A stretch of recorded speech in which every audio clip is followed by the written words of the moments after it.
بسم اللہ الرحمن الرحیم الحمدللہ۔ ہمارا شمائل ترمذی کا سبق جاری و ساری ہے، اور ہم نے گزشتہ درس کے اندر نبی کریم صلی اللہ علیہ وسلم کی مہر نبوت کے بارے میں پڑھا تھا۔ کچھ روایات ہم نے پڑھی تھیں، تو آج ہم دو باب پڑھیں گے، جن میں سے حضور صلی اللہ علیہ وسلم کی مبارک زلفوں کے بارے میں کہ آپ کے بال مبارک کس طرح تھے، اور اس کے بعد ہم انشاءاللہ تعالی حضور صلی اللہ علیہ وسلم کی کنگھی کرنے کے بارے میں دوسرا باب پڑھیں گے۔ تو پڑھتے ہیں، بسم اللہ الرحمن الرحیم۔ باب ما جاء فی شعر رسول اللہ صلی اللہ علیہ وسلم، نبی کریم صلی اللہ علیہ وسلم کے بالوں کے بارے میں، حضور کے زلفوں کے بارے میں جو روایات آئی ہیں ان کے بارے میں باب۔ ان انس بن مالک قال کان شعر رسول اللہ صلی اللہ علیہ وسلم اذا الى نصف اذنیہ الا نصف اذنیہ ہے، نبی کریم صلی اللہ علیہ وسلم کے بال مبارک آدھے کانوں تک تھے، کانوں کے آدھے تک تھے۔ ٹھیک ہے، یہ جو درمیان میں عبارت آئی ہے، تو ایک دوسری طریق سے یہ روایت آئی ہے حضرت انس بن مالک کی، اس کے اندر نصف کی جگہ پر انصاف ہے، دونوں کا مطلب ایک ہی ہے، یعنی آدھے پر۔ نبی کریم صلی اللہ علیہ وسلم کے بال مبارک آدھے کانوں تک تھے۔ آگے حضرت سیدتنا عائشہ صدیقہ رضی اللہ تعالی عنہا سے روایت ہے، وہ فرماتی ہیں کہ کنت اغتسل وانا ورسول اللہ صلی اللہ علیہ وسلم من اناء واحد۔ آپ فرماتی ہیں کہ میں اور نبی کریم صلی اللہ علیہ وسلم، اللہ کے رسول، ایک ہی برتن سے غسل کرتے تھے۔ میں بھی اور نبی کریم صلی اللہ علیہ وسلم بھی ایک ہی برتن سے، یعنی اس میں پانی ہوتا تھا، پھر اس سے ہم غسل کرتے تھے۔ وَكَانَ لَهُ شَعْرُ فَوْقَ الْجُمَّةِ، اور حضور صلی اللہ علیہ وسلم کے بال مبارک تھے، وہ جمعہ بولتے ہیں، یہ جو کن پٹی ہوتی ہے اس کو، تو حضور صلی اللہ علیہ وسلم کے کن پٹی سے اوپر تھے، وہ دون الوفرا، اور مونڈوں سے کم تھے۔ حضور صلی اللہ علیہ وسلم کے جو بال مبارک تھے وہ کن پٹی سے اوپر تھے، اور جو مونڈے تھے ان سے کم تھے۔ ٹھیک ہے، آگے حضرت ام ہانی بنت ابی طالب رضی اللہ تعالی عنہا سے روایت ہے، یعنی یہ نبی کریم صلی اللہ علیہ وسلم کی چچا زاد بہن ہیں، تو وہ کہتی ہیں کہ قادم رسول اللہ صلی اللہ علیہ وسلم مکہ قادمتن، نبی کریم صلی اللہ علیہ وسلم مکہ میں ایک مرتبہ تشریف لے آئے۔ تو یہ جب ہجرت ہو گئی تھی مکہ سے مدینہ، جب حضور صلی اللہ علیہ وسلم تشریف لے گئے تھے، تو اس کے بعد جب حضور دوبارہ مکہ میں تشریف لائے، تو یہ اس کی بات ہے کہ جب حضور صلی اللہ علیہ وسلم مکہ میں تشریف لائے، تو حضور صلی اللہ علیہ وسلم کے لیے وَلَهُ أَرْبَعُ غَدَائِرُ، اور حضور صلی اللہ علیہ وسلم کے بالوں کی 4 گدائر تھی۔ گدائر بولتے ہیں جیسے بال جمع ہو جاتے ہیں، ایک تو جیسے چوٹی بنتی ہے وہ چوٹی نہیں، اس طرح کی ایک شکل ہو جاتی ہے، اس کو گدرن بولتے ہیں۔ تو گدرن، یہ گدائر، یہ گدرن کی جمع ہے، تو اس کا وہی مطلب ہے کہ وہ جو بال ایک جگہ جمع ہو جاتے ہیں تو پھر ایک صورت سی بن جاتی ہے، لیکن وہ چوٹی جو عرفن ہمارے یہاں ہوتی ہے وہ یہاں پر مراد نہیں ہے۔ تو حضور صلی اللہ علیہ وسلم کے 4 وہ گدائر تھے۔ ٹھیک ہے، آگے حضرت ابن عباس رضی اللہ تعالیٰ عنہ سے روایت ہے، وہ کہتے ہیں کہ ان رسول اللہ صلی اللہ علیہ وسلم کانا یس دولو بھی پڑھ سکتے ہیں، یس دیلو بھی پڑھ سکتے ہیں۔ کانا یس دولو شعرہ، نبی کریم صلی اللہ علیہ وسلم اپنے بالوں کو مانگ دیتے تھے۔ مانگ کا مطلب ہے بالوں کو ایک طرف سے دوسری طرف کر دینا۔ ٹھیک ہے، حضور صلی اللہ علیہ وسلم اپنے بالوں کو مانگ دیتے تھے، یعنی ایک طرف سے دوسری طرف فرماتے تھے۔ کیوں فرماتے تھے؟ وَكَانَ الْمُشْرِكُونَ يَفْرِقُونَ رُؤُوسَهُمْ، اور جو مشرک تھے وہ اپنے بالوں کے اندر فرق کرتے تھے، یعنی بالوں کے درمیان، یعنی وہ فرق کرتے تھے۔ وَكَانَ أَهْلُ الْكِتَابِ يَسْدُلُونَ رُؤُوسَهُمْ، اور جو اہل کتاب تھے یعنی جیسے یہودی ہو گئے اور جیسے عیسائی ہو گئے، تو وہ اپنے بالوں کی کیا کرتے تھے؟ مانگ نکالتے تھے۔ مشرک وہ ہوتا ہے جو اللہ تعالیٰ کے ساتھ شرک کرے، اور مشرکوں اور اہل کتاب کے اندر یہ فرق ہے کہ مشرک کسی نبی کو نہیں مانتا، کسی کتاب کو نہیں مانتا، اور جو اہل کتاب ہوتا ہے وہ کسی نہ کسی کتاب پر ایمان بھی رکھتا ہے اور کسی نہ کسی نبی کو بھی وہ مانتا ہے۔ تو حضور صلی اللہ علیہ وسلم ان اہل کتاب والوں سے موافقت فرماتے، اسی لیے وہ آپ صلی اللہ علیہ وسلم مانگ نکال دیتے۔ وَكَانَ يُحِبُّ مُوَافِقَهُ موافقت اہل الکتاب فیما لم یؤمر فیہ بشیء۔ نبی کریم صلی اللہ علیہ وسلم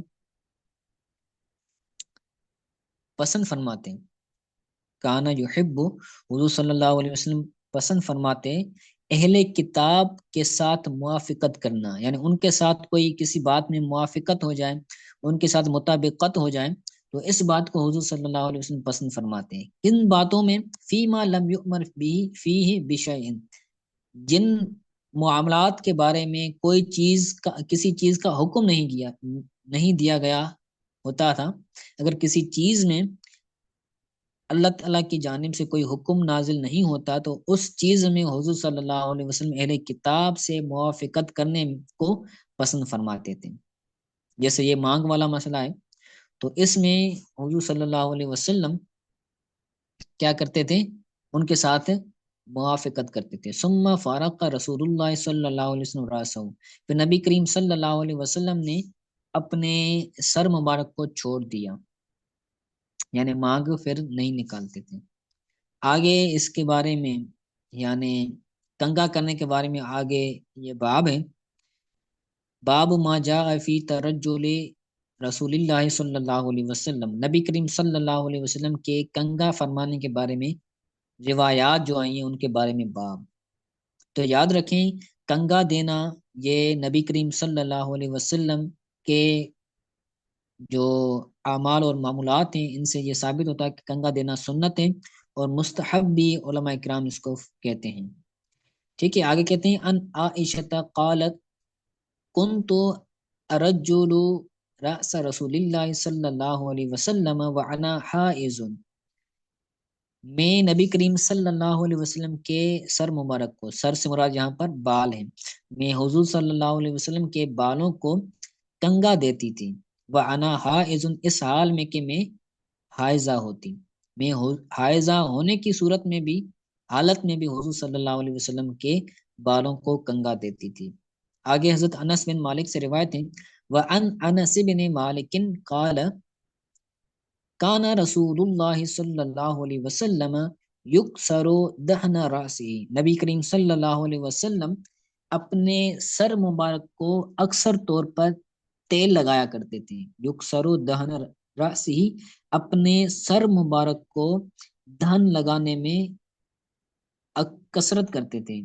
اس کا آسان ترجمہ یہ ہوگا کہ نبی کریم صلی اللہ علیہ وسلم اکثر طور پر اپنے سر مبارک میں تیل لگایا کرتے تھے، دہن بولتے ہیں تیل کو۔ وَتَسْرِيحَ لِحْيَتِهِ، اور حضور صلی اللہ علیہ وسلم اپنے داڑھی کے بالوں کے اندر تسریح فرماتے ہیں، یعنی ان کے اندر بھی آپ صلی اللہ علیہ وسلم کچھ نہ کچھ تیل ڈال دیتے تھے۔ وَيُكَسِّرُ الْكِنَاءَ، اور حضور صلی اللہ علیہ وسلم اپنے بالوں کے اوپر، بالوں پر تیل لگا کر پھر بالوں کے اوپر کنا بولتے ہیں کپڑے کو، وہ کپڑا جس کو سر پر ڈالا گیا اس کو کنا بولتے ہیں۔ اسی طرح ٹوپی کو بھی یہ لفظ، ٹوپی کے لیے بھی یہ لفظ استعمال ہوتا ہے۔ ٹھیک ہے، تو حضور صلی اللہ علیہ وسلم اکثر طور پر اپنے سر پر پردہ کپڑا ڈالتے تھے، حتیٰ کأن ثوبہ ثوب زیات، یہاں تک کہ وہ کپڑا تیل کا کپڑا ہو جاتا۔ جس طرح کسی کپڑے کو تیل میں ڈبویا جائے تو اس پر تیل آ جاتا ہے، تو حضور صلی اللہ علیہ وسلم جب اس کپڑے کو اپنے سر مبارک پر رکھتے ہیں تو تیل کی وجہ سے وہ کپڑا گویا کہ تیل والا ہو جاتا۔ آگے عائشہ صدیقہ رضی اللہ تعالی عنہا سے روایت ہے فرماتی ہیں کہ ان کان رسول اللہ صلی اللہ علیہ وسلم لا يحب لا يحب التيمن في طهوره اذا تحرى وفي ترجله اذا ترجل وفي انتعاله اذا انتعل. نبی کریم صلی اللہ علیہ وسلم ضرور سیدھی جانب کو، دائیں جانب کو پسند فرماتے پاکائی حاصل کرنے میں، جب پاکائی حاصل کرتے، یعنی جب آپ صلی اللہ علیہ وسلم وضو فرماتے یا غسل فرماتے تو اس وقت آپ سیدھے اعضاء کو دھونے میں سیدھی جانب کو، دائیں جانب کو آپ پسند فرماتے، یعنی سب سے پہلے آپ سیدھی دائیں جانب والی اعضاء کو دھوتے ہیں. وفی ترجل ہی اذا ترجل، اور جب آپ کنگا دیتے ہیں تو بھی آپ کنگا دینے میں دائیں جانب کو پسند فرماتے ہیں. وفی انتعال ہی اذا انتعال، اور اسی طرح جب جوتا پہنتے، جب نالین شریفین پہنتے تو اس وقت بھی آپ جوتا پہننے میں، نالین پہننے میں سیدھی جانب کو، دائیں جانب کو آپ پسند فرماتے، یعنی ہر چیز کے اندر آپ صلی اللہ علیہ وسلم سیدھی جانب سے شروعات فرماتے ہیں. آگے حضرت عبداللہ بن مغفل سے روایت ہیں، وہ کہتے ہیں کہ نہا رسول اللہ صلی اللہ علیہ وسلم ان الترجل الی گبن، نبی کریم صلی اللہ علیہ وسلم نے کنگا دینے سے منع فرمایا، یہاں تک کہ گبن، گبن یعنی ایک دن چھوڑ کر دوسرے دن کنگا دینا. ٹھیک ہے. آگے کہتے ہیں ان رجل من اصحاب النبی صلی اللہ علیہ وسلم، نبی کریم صلی اللہ علیہ وسلم کے صحابہ کرام میں سے ایک شخص سے روایت ہے، وہ روایت ہے کہ ان النبی صلی اللہ علیہ وسلم کان یترجل گبن، حضور صلی اللہ علیہ وسلم ایک دن چھوڑ کر دوسرے دن کنگا فرماتے. ٹھیک ہے. گبن کا مطلب کیا ہے؟ نیچے لکھا ہوا ہے الیوم بعد یوم، ایک دن کو چھوڑ کر دوسرے دن کنگا دینا.